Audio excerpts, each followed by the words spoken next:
पुरानी साइकिल की घंटी। 1975 का साल था। बिहार के एक छोटे कस्बे में गली के मोड़ पर लालटेन की टिमटिमाती रोशनी और चाय की दुकान से उठती भाप हर शाम की पहचान थी। गांव का सबसे बड़ा शौक था शाम को उसी चाय की दुकान पर बैठकर बातें करना। रेडियो पर कभी किशोर कुमार गा रहे होते तो कभी क्रिकेट की कमेंट्री गूंजती।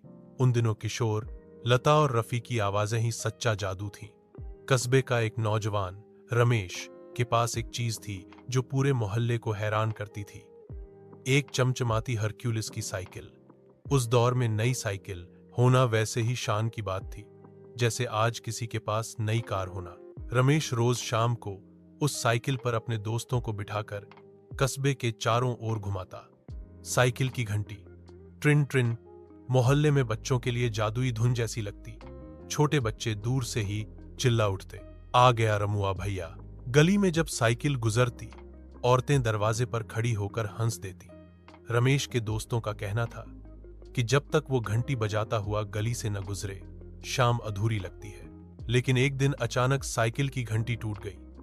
अब न वो ट्रिन ट्रिन की आवाज, न बच्चों की खुशी। रमेश खुद भी जैसे चुपचाप हो गया। हफ्ते भर तक उसने घंटी ठीक नहीं करवाई।